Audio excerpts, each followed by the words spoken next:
Obrigado, Renato. Agora nós vamos conversar aqui no estúdio, ao vivo, com o criminalista Roberto Delmanto Júnior e o nosso colega César Tralli também participa da entrevista. Pois é, boa tarde. Boa então, tarde, boa tarde. Segundo Oi, dia Chico, aí, boa tarde. Do julgamento do casal Nardoni. Hoje, o que a gente pode esperar, doutor Delmanto? Hoje estão sendo ouvidas as testemunhas de acusação. Nós temos alguns pontos fortes para a promotoria, que as testemunhas são testemunhas firmes, vão indicar a conclusão delas. E, ao mesmo tempo, ponto forte para a defesa, porque é o momento, é o ápice da defesa botar em prática a linha que está sendo traçada de questionar os laudos periciais. Então, hoje eu diria que é o dia D, é o dia de grandes definições na cabeça dos jurados. E por que a defesa usa como testemunha a delegada? Porque a polícia que investigou isso e que indiciou os Celso. Quer dizer, você chama aquele que constata o crime? Isso é uma técnica defensiva para dizer que a defesa também não tem medo do que a autoridade tem a dizer. Pelo contrário, a defesa quer questionar e quer apontar os pontos delicados da conclusão da autoridade. E para garantir a sua oitiva, que muitas vezes, se é uma testemunha só da acusação, César, a pessoa pode desistir. Se o Ministério Público desiste, a testemunha não é ouvida. Então, se garante a oitiva por essa dúplice elencação, chamamento. Para questionar a ação da polícia? Na verdade, Chico, a defesa convoca a delegada como testemunha de acusação para demonstrar que a delegada, na noite do crime, estranhou muito o comportamento do casal, a maneira como o casal chega à delegacia, a frieza, a forma toda duvidosa de se comportar em relação à morte da garota. Só que a defesa, ao mesmo tempo, conversando com os advogados, eles disseram que eles vão explorar isso também, dizendo que a delegada não partiu de nenhuma outra possibilidade para o crime que não fosse o pai e a madrasta. Todo o inquérito, a defesa disse que teria sido direcionado para isso, para construir essa história, Tralli? Exatamente. Então, como disse o doutor Delmanto, quer dizer, vai ser um dia muito importante, porque a defesa também vai botar na parede as testemunhas de acusação que o promotor convocou. Então, tem a delegada, um perito do Instituto de Criminalística e um médico legista. Uma médica, se não me engano, Tralli. Acho que eles agora, um é o que constatou a esganadura. Chepa, é o médico legista e a perita é a Rosângela. A perita esse médico legista é a surpresa que a promotoria pode Não, Chico. Não é surpresa ainda. Não, Chico, o legista aqui que teria constatado a esganadura e a outra a que fez a análise do veículo, E inclusive a defesa do casal Nardoni diz que tem um relatório que diz que não é possível identificar o material genético do sangue do carro. Isso é importante hoje. Eu até queria fazer essa pergunta para o doutor Delmanto. 3 questões vão ser cruciais nesse questionamento hoje da defesa em relação aos peritos. A primeira, o laudo do Instituto de Criminalística não aponta que é sangue da garota no carro encontrado na garagem. Porém, a conclusão do laudo do próprio IC diz: o sangue é de Isabela. 2. O pai e a madrasta teriam limpado a cena do crime. A defesa vai alegar que não poderia ter ocorrido isso porque todo mundo entrou na cena do crime na noite do próprio assassinato da menina. E 3, tem uma marca da mão da menina na parede externa da janela no momento em que ela cai. Segundo a acusação, a garota foi esganada e quando foi atirada pela janela, ela estava desmaiada ou até mesmo morta.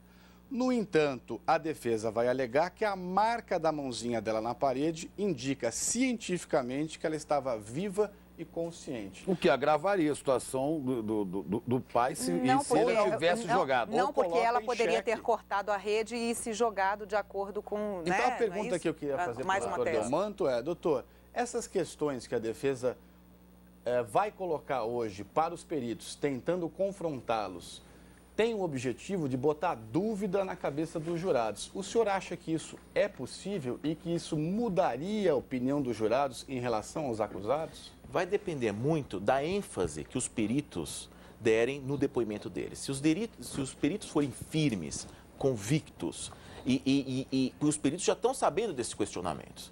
Então, eles já estão preparados também para rebater isso. Se houve um excesso, se houve uma imprecisão, se houve uma conclusão afobada, açoitada, assodada no sentido de que o sangue no carro seria dela e, na verdade, não se dá para dizer que é dela ou de outra pessoa, se houve a questão da mão, qualquer excesso, os peritos vão se defender. e vão sustentar a tese deles. Bom, vamos falar de uma outra coisa do julgamento do primeiro dia, né? Que foi marcado ontem pelo depoimento da mãe da menina Isabela, a Ana Carolina de Oliveira, que contou sobre o relacionamento dela com o Alexandre, com a madrasta e que também deu detalhes sobre a noite do crime, né, Carla? Vamos ver como é que foi esse primeiro dia. O César Tralho e o doutor Delmanto também continuam aqui para depois comentar isso, porque a Ana Carolina Oliveira foi chamada pela acusação. Ela achou que seria dispensada logo em seguida, né, logo depois de ter falado, mas ela foi surpreendida. Ela vai ter que ficar no fórum isolada à disposição da defesa. Ok, Patrícia. Bom, doutor Roberto Delmanto Júnior, é normal acontecer isso? Reter uma testemunha que já passou pelo que passou, né? A perda de uma filha? A lei permite isso, mas nós teremos uma questão do bom senso, não é? E do impacto que isso levará aos jurados. Agora, é importante falar, o grande desafio da defesa aqui é realmente se houve uma terceira pessoa, quem é essa terceira pessoa? Então, a defesa pode apontar todas as falhas. A terceira pessoa que teria cometido o crime, então. Agora, quem é essa pessoa, de onde veio, entrou para quê? Para roubar, para quê?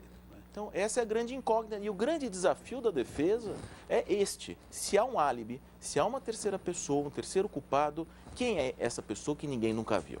Doutor, só um detalhe sobre a Ana Carolina ainda. Isso não seria para evitar que a Ana Carolina de Oliveira desse entrevistas e continuasse aí a influenciar a opinião pública? Não, que ele poderia pedir também, se a presença dela depois do oitiva incomodasse os jurados, eu poderia, como defensor, pedir que ela se retirasse da sala porque tumultuaria, né, os trabalhos do tribunal do júri. Eu acho que o doutor Podval realmente entende que essa convocação dela, futura cariação, é importante para a defesa, embora o custo emocional, o custo psicológico disso seja alto, podendo inclusive trabalhar contra a defesa. Doutor, a gente viu que a mãe sensibilizou muito os jurados. E a gente sabe que no júri, dos 7 jurados, 4 são mulheres. E eu apurei que das 4, 3 têm filhos pequenos. O senhor acha que um depoimento como desse, da mãe biológica, a mãe da menina, influencia muito a opinião dos jurados? Quer dizer, isso vai pesar mais do que as dúvidas eventuais que as perícias podem trazer? Eu acredito que sim. A carga emocional nesse caso é muito grande, é difícil qualquer telespectador, qualquer pessoa vendo o depoimento da mãe não se emocionar. Eu acho que nós estamos lidando com a vida, com fatos da vida, com a realidade, e os jurados têm que absorver isto, como também um juiz togado. Infelizmente, nós temos essas grandes mazelas, essas grandes tristezas que precisam ser enfrentadas pela sociedade. Esses próximos depoimentos, então, a gente não vai contar com a emoção do primeiro dia de julgamento, serão mais, acredito, puramente técnicos. Isto. E vai depender da avaliação da defesa, né? Como que vão se dar esses depoimentos técnicos. Se por acaso aquela emoção gerada ontem já tivesse dissipado, talvez a defesa não queira chamar de novo a mãe por uma cariação, porque vai reavivar tudo aquilo antes dos debates. E aí é ruim para a defesa. Então, a questão é uma questão técnica, uma questão a ser decidida. Agora, vai ficar também uma coisa muito complicada para o advogado de defesa ter exigido que a mãe ficasse lá à disposição e depois abrisse mão lá na frente. Bom, agora há dois ambientes de clima emocional pesado. Um é aqui fora, com todo mundo acompanhando o caso, discutindo, assistindo pela TV, e outro lá dentro, porque os jurados não têm nenhum conhecimento do que está acontecendo aqui fora. Eles não têm acesso à televisão, ao rádio, a nada, não é? Isso é fundamental, é chamada incomunicabilidade dos jurados, até para preservar a isenção do júri. Eles ficam protegidos como numa bolha, justamente para eles se debruçarem de corpo e alma nas provas produzidas, e isso é salutar. Agora, doutor, a situação da defesa é realmente complicada, né? Porque eles têm que mudar a opinião dos jurados que já, de alguma forma, chegaram lá influenciados pela opinião pública toda, né? No entanto, os jurados abriram mão de 6 das testemunhas de defesa. A defesa abriu mão de 6 das testemunhas que ela tinha convocado. Isso para tentar acelerar ao máximo o julgamento, porque a defesa entende que quanto mais o julgamento demorar, pior é para a própria defesa. O senhor concorda? Isso é uma avaliação muito difícil, muito subjetiva, não é? É difícil opinar sobre essa questão, uma questão técnica de sensibilidade do advogado, não é? Como também no Ministério Público, ali em ser mais rápido, mais lento o julgamento.